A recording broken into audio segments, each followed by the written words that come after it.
Hello, my name is Louisa. Thank you so much for clicking on this video. So today I'm going to talk more about the lessons that I've learned while following a carnivore diet, more a high protein approach. So the number one thing that I want to mention that I've learned is to drink enough water, but drink enough water with electrolytes. In the beginning, I read a lot of blogs and it was saying drink enough water. So I did. I'm drinking like 2 liters a day. However, I was not consuming enough electrolytes, or in the beginning, not even at all. So I didn't feel that I was really hydrated, that I felt that I was, like, in terms of energy, I felt kind of like a little bit fatigued. And my number one advice would really be to add either salt or electrolytes to your water, because you absorb the water instead of just like drinking it and then flushing it out, you know. So this is great for energy, but also if you in the beginning starting more a carnivore approach, you feel maybe some nausea, like you feel nauseous, or you feel like you like missing some energy, then please add the electrolytes. You will feel 10 times better. Then another one tip that I want to share is be mindful with the fat. In the beginning, I was consuming a lot of fat. For example, I was adding it not only in my butter, not only in my coffee, which I still do, but I was adding it even on meals. And especially hot fat, like hot butter, made me feel, it can create loose stools and it can make you feel nauseous. So what I would recommend is really focus more on the high protein, because this will make you not only feel satisfied, but it will also, it's great for like body composition, the extra protein, instead of focusing too much on the fat. And also, like, if you want to add fat to your meals, I would advise you then to add just cold butter, like cold fats to a meal, because it's better to absorb. It's better to not create any nausea or any loose stools. And really opt for the high protein. This is amazing for muscle mass. We need protein, especially ladies. I cannot empathize this enough. We need protein for our body composition, but to feel energized and for our hormones, it's a great source. So don't be afraid of like consuming too much protein, and just be mindful with what you eat in terms of, don't focus too much on calorie counting. Just eat until you're full. Eat the protein, and your body is amazing. Your body will tell you that you're full. So like, try to really listen to your body. And in terms of protein, think of meat, think of chicken, think of like eggs. The type of meat that I like, I prefer more cow, like beef, steak. But if you like pork, you can also do pork. Then carnivore and milk dairy, is that good? In my opinion, what I notice myself, do it like eat dairy only when you can tolerate. And this is a great way again to test to see how your body works. So if you drink a glass of raw milk, I always prefer, if it's possible to have access to it, to go for raw milk. But if you feel afterwards bloated or you don't feel good, why should you eat it, right? Why should you drink it? And in terms of cheese, why should you eat it?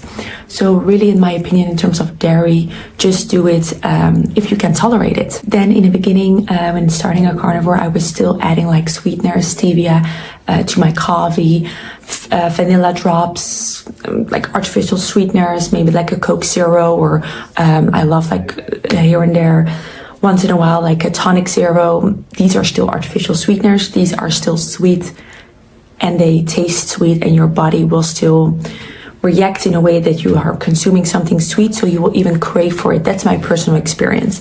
Of course, do what is best for you, but my personal advice would be to really like downgrade the artificial sweeteners, but also like the stevia and all these kind of things, and just focus really on more kind of like the salty things, and not really like these sugary, even though they're like fake sugars, but you will crave more sugar. So maybe that's a tip that can help.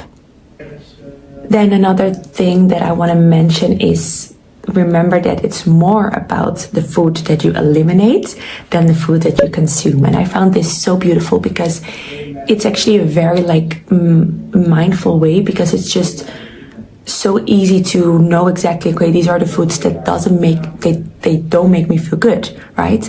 So focus more on like, these are the things that I do not want to consume. Why? Because I don't feel good afterwards. And for me personally, I didn't feel good consuming too many vegetables, too many carbs. I felt kind of like my muscles were tired after too many carbs. So that's why I don't consume them. And I feel so much better just eating high protein and focusing on healthy fats. So remember, it's more about the foods to eliminate, the sugars, all the processed foods, and rather than just thinking about all the food that you can eat. For me, it makes it very, in a way, simple. Then also what I didn't do in the beginning, but really prioritize muscle mass, prioritize gaining muscle. Don't be afraid of the weights.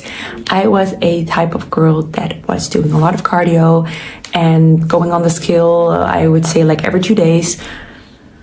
Focus more on building muscle. My personal workout right now is the Form app from Sammy Clark and Sammy, well, the other Sammy, both of them are Sammy, beautiful ladies, and I followed their workout plan. It's amazing. It's the Form app, and they have these strength workouts, fantastic, all with muscle, and you just feel so good afterwards, and it's great for body composition. It's great. You just really feel so good afterwards, and you don't feel like tired, and like creating muscle is actually a great way to like feel even more feminine, even though in our mind, especially for me, I always thought, oh, building muscle, you will not look feminine, but it's the opposite, really. I feel so much better doing muscle training, like really. There can also be body weight training than cardio, than being on the treadmill every day.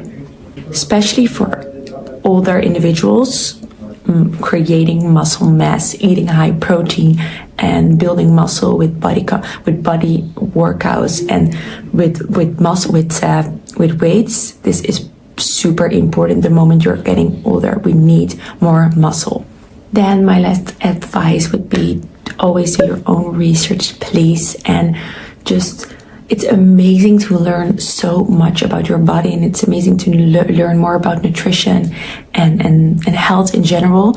So my advice would just to really like read books, go on YouTube, read articles. This is so nice. It's the moment for you to enjoy like a new learning, to enjoy things, to really enjoy the food, to test things out instead of just blank follow some approach. No, do what is best for you and do your own research. That is always, in my opinion, I'm everyday learning, and this is something that you will never stop learning. So definitely I would prioritize doing your own research and listen to your body and understand what works well, what doesn't work well, but because maybe what works really well for me doesn't work for you. So that would be my final tip. So if you have any other tips or things that you do want to share with that you are now facing, that you have some comments that you would like to make, if you have any questions or if you have any lessons learned, please share them in the comments. And thank you so much for watching.